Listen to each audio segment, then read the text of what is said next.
అందరికీ నమస్కారం. నా పేరు రేవూరి శశిరేఖ. నేను ప్రస్తుతం వరంగల్ జిల్లా కోర్టులో న్యాయవాద వృత్తిలో ఉన్నాను. నేను సిర్పూర్ కాగజ్ నగర్లో పుట్టి పెరిగాను. మా అమ్మగారి పేరు సాంబమ్మ, మా నాన్నగారి పేరు ధర్మరాజు. నాకు ఒక అన్నయ్య మరియు ఒక చెల్లి ఉన్నారు. చిన్నప్పుడు నా బాల్యం ఏమీ కూడా అంత సాధారణంగా ఏం గడవలేదు. నాకు మా నాన్నగారు చాలా డ్రింక్ చేస్తూ కొంచెం ఇబ్బందికరంగానే, అంటే ఫ్యామిలీని నెగ్లెక్ట్ చేస్తూ అట్లా ఉండేవారు. మా అమ్మగారు గవర్నమెంట్ ఉద్యోగి, సిర్పూర్ కాగజ్ నగర్ ఈఎస్ఐ హాస్పిటల్లో జూనియర్ అసిస్టెంట్గా జాబ్ చేసేవారు. మా అమ్మనే మాకు పోషణ అంతా చూసుకున్నారన్నమాట. అన్నయ్య, నన్ను, చెల్లెని కూడా అమ్మనే చదివించారు. చిన్నప్పటి నుండి కూడా చాలా కష్టపడి చదువుతూ అన్నిట్లో కూడా ఫస్ట్ వస్తూ, అంటే నేను మా అమ్మ కష్టం చూశాను కాబట్టి ఖచ్చితంగా ఆడపిల్లలు చదువుకోవాలి, పైకి ఎదగాలి అని చెప్పేసి చాలా కష్టపడి చదివాను. నేను చిన్నతనం నుండే మా అమ్మకు చేదోడు వాదోడుగా ఉండడానికి అని చెప్పి ఇంటి దగ్గర ట్యూషన్స్ చెప్పేదాన్ని. అలా ఎంతో కొంత డబ్బు మా అమ్మకు నేను సహాయంగా ఉండేదాన్ని. ఇలా నా బాల్యం అంతా గడిచిపోయింది. ఇంటికి పెద్ద కూతుర్ని కాబట్టి నాకు తొందరగా పెళ్లి చేయాల్సి వచ్చింది. నేను ఇంటర్ చదువుతున్న సమయంలోనే నా వివాహం జరిగింది. వరంగల్లో మామిడాల దుర్గాప్రసాద్ మా వారు. నాకు ఇంటర్లోనే పెళ్ళి జరిగింది. పెళ్ళి తర్వాత నేను బీఎస్సీ, ఎల్ఎల్బి, ఎల్ఎల్ఎం చదువుకున్నాను. మా వారు మరియు మా అత్తయ్య, మామయ్య అందరూ కూడా నాకు సాయం చేయడం జరిగింది. మా చాలా పెద్ద కుటుంబం. నాకు ఎప్పుడు కూడా సపోర్ట్గా మా హస్బెండ్ ఉంటూ ఉంటారు. ఇలా నాకు చదువు అంతా కొనసాగుతూనే ఉంది. ఫ్యామిలీ అంతా సపోర్ట్ చేస్తూ ఉన్నారు అన్న టైంలో మధ్యలో చాలా ఇబ్బందులు ఫేస్ అయినాయి. పిల్లలు పుట్టిన తర్వాత నేను చదువుకోవడం జరిగింది. నేను చదువుకుంటున్నాను, ఎల్ఎల్బి చదువుతున్నాను. అంతలోనే ఇంకా ఎల్ఎల్బి ఎగ్జామ్ ఉంది, ఎల్ఎల్బి ఫైనల్ ఇయర్ కంప్లీట్ అవుతుంది అనగానే మా నాన్నకు సీరియస్ అయింది. మా నాన్న చనిపోవడం జరిగింది. తెల్లారితే పరీక్ష ఉంది, మా నాన్న చనిపోయారు. కానీ ఏం చేద్దాం, మా ఊరికి వెళ్ళి నేను అంత్యక్రియలకు అదంతా అటెండ్ అయ్యి నేను శ్మశానంలో కూర్చొని కూడా పరీక్షలకు ప్రిపేర్ కావడం జరిగింది.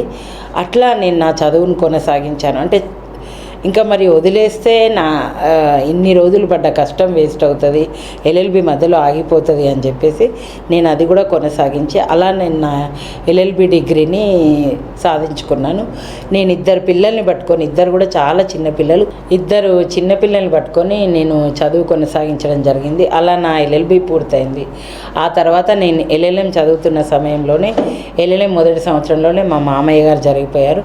అప్పుడే ఒక చిన్న గ్యాస్ బ్లాస్ట్ అవ్వడము, దానివల్ల ఆ యాక్సిడెంట్ నుండి కూడా దేవుడు నన్ను కాపాడడం జరిగింది.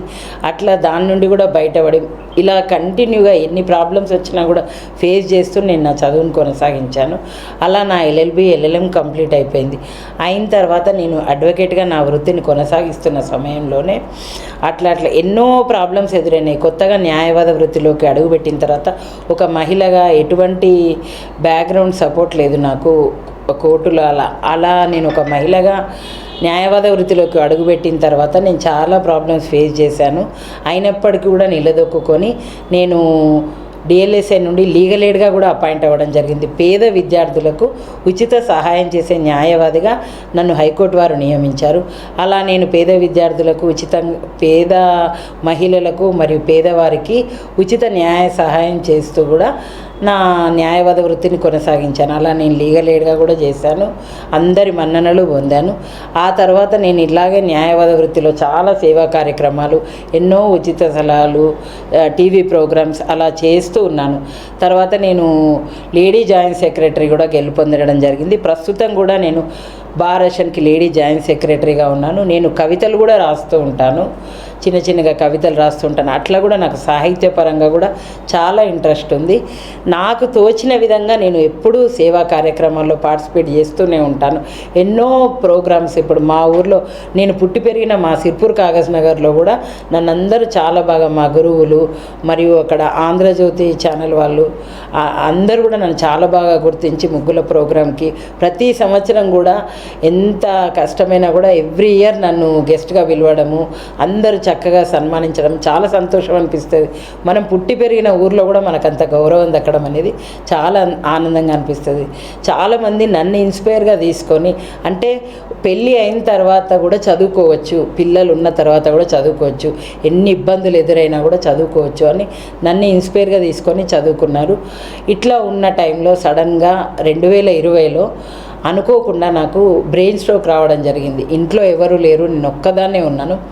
సడన్గా నాకు కళ్ళు తిరిగినాయి, ఏమవుతుందో అర్థం కాలేదు, చేతులు కాళ్ళు వంకర పోయినాయి.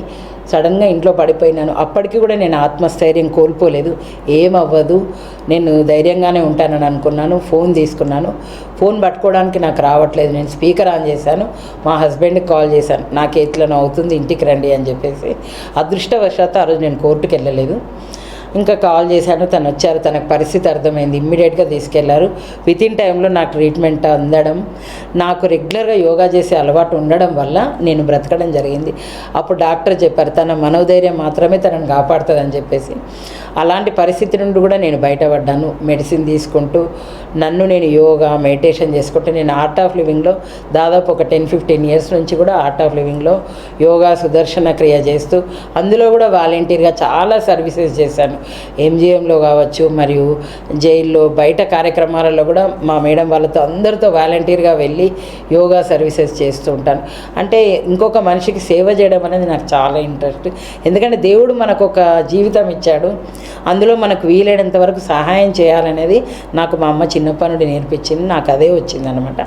కాబట్టి ఇలా అంటే నన్ను నేను ప్రూవ్ చేసుకుంటూ చాలా ధైర్యంగా లైఫ్లో ముందుకు వెళ్తూ, ఎన్నిసార్లు నా వెనుక మృత్యువు వెంటాడినా, ఎన్ని ప్రాబ్లమ్స్ ఎదురొచ్చినా కూడా నాకేం కాదు అనేది నేను చాలా ధైర్యంగా నిలబడి పోరాడుతూ, ఇప్పటికీ కూడా నేను ఒక న్యాయవాదిగా మరియు ఒక కవయిత్రిగా కూడా నన్ను నేను ప్రూవ్ చేసుకుంటూ, ఇప్పటికీ నేను చాలా కవితలు రాస్తూ ఉంటాను, చాలా పేపర్లలో వస్తుంటాయి, చాలా వరకు నాకు అవార్డ్స్ వచ్చాయి, అందరూ గుర్తించారు నన్ను.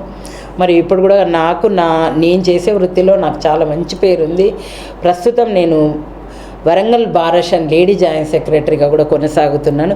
ఇలాగే ఎప్పటికీ నేను సేవ చేయాలని అనుకుంటున్నాను. ఇట్లా అంటే మహిళలు తలుచుకుంటే ఏ పనిలో అయినా ముందుకు వెళ్ళగలుగుతారు. ఎందుకంటే మహిళలో విల్ పవర్ చాలా ఉంటుంది. ఒక ప్రాణిని 9 నెలలు కడుపులో మోసి జన్మనివ్వగలిగినప్పుడు మనం ఎటువంటి పరిస్థితినైనా ఫేస్ చేయొచ్చు, మనకు అంత బలం ఉంటుంది. ఇంకొక మనిషిని మనం తయారు చేయగలిగినప్పుడు మన లోపలి ప్రాబ్లమ్స్, కష్టాలనేది అసలు ఒక విషయమే కాదు. కాబట్టి మనల్ని మనం ధైర్యంగా, ఏ కష్టం వచ్చినా, ఎటువంటి సమస్య, ఆరోగ్య సమస్య అయినా కూడా మన మైండ్ని దెబ్బతీసినప్పుడు మాత్రమే మన శరీరాన్ని దెబ్బతీస్తుంది. కాబట్టి దాన్ని మనం ఎప్పుడు కూడా గుర్తుపెట్టుకోవాలి. నాకు ఎటువంటి సమస్య లేదు, నేను బాగున్నాను అనుకున్నప్పుడు మనం ఏదైనా నిలబడగలుగుతాం. ఏ మందులు కాదు, మన మనోధైర్యమే మనకు మందు, అది మనల్ని తప్పకుండా బాగు చేస్తుంది. నేను అదే నమ్ముతాను, అందరికీ చెప్తాను. కాబట్టి తప్పకుండా ప్రతి మహిళ కూడా వివాహమైంది లేదా కాలేదు, నాకు ఆర్థిక పరిస్థితి బాగలేదు, ఆరోగ్యం సహకరించట్లేదు అనకుండా ఏ పరిస్థితినైనా ఎదుర్కొని ధైర్యంగా నిలబడి పరిస్థితులన్నీ తనకు అనుకూలంగా మార్చుకొని, అత్తగారిల్లా పుట్టిల్లా అని చూడకుండా అందరిని ఒప్పించి అందరితో సద్గుణంగానే ఉండాలి, ఎవరితో గొడవ పెట్టుకోకూడదు. మంచితనం అనేది మనల్ని ఎప్పటికైనా రక్షిస్తుంది. అలా సద్గుణాలతో ఉండి అందరిని ఒప్పించి మంచితనంతో ఉండి మనం ధైర్యంగా ఉంటే ఏ పనిలో అయినా సక్సెస్ కొనసాగించవచ్చు. దానికి బెస్ట్ ఎగ్జాంపుల్ నేనే అనుకుంటా. నన్ను ఇంతగా ఇన్స్పైర్ చేసిన పర్సన్ ఎవరైనా ఉన్నారంటే మా మదరే అండి. నాకు మా మదరు మరియు మా అన్నయ్య, మా హస్బెండ్, మా పిల్లలు, మా అత్తమ్మ వాళ్ళు అందరూ కూడా బ్యాక్ బోన్గా ఉండి ఇప్పటికీ కూడా నన్ను నడిపిస్తున్నారు. నన్ను ఇంత బాగా చూసుకుంటున్న మా ఫ్యామిలీ మెంబర్స్కి మరియు మా ఫ్రెండ్స్ అందరికీ కూడా ధన్యవాదాలు తెలియజేసుకుంటున్నాను. ప్రతి మహిళ కూడా జీవితంలో ముందుకెళ్ళాలి, అన్నిట్లలో కూడా తప్పకుండా సక్సెస్ కావాలని నేను కోరుకుంటున్నానండి. జీవితంలో ఎట్లా ఉంటుందంటే, మనం ముందుకెళ్తూ ఉంటే ఒక అడుగు ముందుకేస్తే 4 అడుగులు వెనుకకు లాగుతూ ఉంటారు పక్కనున్న వాళ్ళు. మహిళనైతే ఇంకెక్కువ మంది లాగడానికి ప్రయత్నం చేస్తూ ఉంటారు. అట్లా మనం ముందుకెళ్ళి ఏదైనా సాధించాం అనుకున్నప్పుడు మనల్ని ఓర్వలేక వెనుకకు లాగే వాళ్ళు చాలామంది ఉంటారు. అట్లాంటప్పుడు మనం బాధపడి వాళ్ళన్న మాటలకు, వాళ్ళు పెట్టే ఇబ్బందులకు ఏడవకుండా ఎప్పుడు కూడా కన్నీరు వదిలేయకుండా కన్నీటికి కారణమైన వాళ్ళని వదిలేయాలి. అలాంటి వాళ్ళను వదిలేస్తూ జీవితంలో ముందుకెళ్ళాలి. ఎవరైనా ఏడిపించదలుచుకుంటే ఇంకా కొంచెం ఎక్కువ నవ్వి మన సక్సెస్తో వాళ్ళని ఏడిపించాలి. ఎప్పుడు కూడా వేరే వారి మాటలకు కృంగిపోవద్దు, అధైర్యపడొద్దు, వెనుకడుగు వేయద్దు.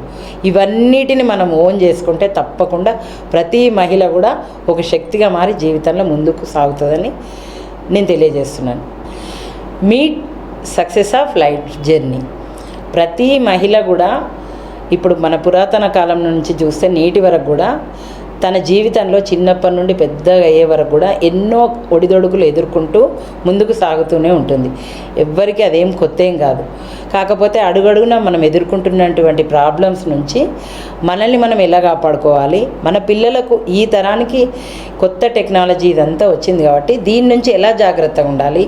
నేడు మనం ఎన్నో చూస్తున్నాం, చిన్నపిల్లలు మరియు వృద్ధులపై జరుగుతున్నటువంటి మానభంగాలు, వాటి గురించి కూడా మనం అన్నీ తెలుసుకుంటున్నాం. 9 కొన్ని నెలల పసిపాప నుండి 90 ఏళ్ళ వృద్ధురాలి వరకు కూడా మానభంగాలు జరుగుతూనే ఉన్నాయి. అంటే ఆ పదం మనం వాడొద్దు అని ఏం లేదు, కాకపోతే ఇబ్బందికరంగా అనిపిస్తుంది. అట్లాంటి పరిస్థితులను ఎలా తట్టుకోవాలి, మన పిల్లలకు మనం చిన్నగా ఉన్నప్పుడే నేర్పించాలి మనం ఎలా జాగ్రత్తగా ఉండాలి. అబ్బాయిలకైనా అమ్మాయిలకైనా, నాట్ ఓన్లీ అమ్మాయిలు, అబ్బాయిలకు కూడా నేర్పించాలి. కొడుక్కి చెప్పాలి ఇది మంచి ఇది చెడు, అమ్మాయిలకు చెప్పాలి ఇది గుడ్ టచ్ ఇది బ్యాడ్ టచ్ అని ఖచ్చితంగా చెప్పి పెంచాలి. మరియు మనకు సోషల్ మీడియా ఉంది, సాంకేతికత ఎంతవరకు వాడచ్చు, మనం దాన్ని ఎంతవరకు వాడాలి, మనం మంచికి ఎంతవరకు ఉపయోగించుకోవాలి, అది మనల్ని ఇబ్బందికరంగా గురి చేయకుండా ఉండడానికి మనం ఏ విధంగా జాగ్రత్తగా ఉండాలి అని మసులుకుంటే మహిళలకు ఎటువంటి ఇబ్బందికరం కాదు. మరియు మన లోపల ఉన్న శక్తి మనల్ని ఇంప్రూవ్ చేయడానికి మనం వాడుకోవాలి. మనకు తెలుసు మనం దలుచుకుంటే ఏదైనా సాధించగలుగుతాం. ప్రతి మహిళ లోపల కూడా తెలియని ఒక శక్తి ఉంటుంది. ఆ శక్తిని బయటకు తీసుకురావాలి. అందరం కూడా మహిళలం ఒక చోట పుడతాం, ఇంకో చోట మనం జననం ఒక చోట, మరణం ఒక చోట. ఖచ్చితంగా మనకు పుట్టిల్లు అత్తారిల్లు ఉంటుంది. అంటే మనం దేన్నైనా ఓన్ చేసుకోగలుగుతాం కాబట్టి మనకు అంత శక్తి ఉంటుంది. అంత ఫ్యామిలీని మనం లీడ్ చేసే బాధ్యత అవన్నీ తీసుకోగలుగుతాం కాబట్టి ఖచ్చితంగా మనం చెప్తే వింటారు. మనల్ని మనం అంత శక్తిగా మార్చుకొని మన పిల్లల్ని కూడా ఏది మంచి ఏది చెడు అని చెప్పి మార్చి నేటి ప్రపంచానికి వాళ్ళని కావాల్సిన విధంగా తయారు చేసి ప్రతి మహిళ కూడా ముందుకు ఎదగాలని నేను కోరుకుంటున్నానండి.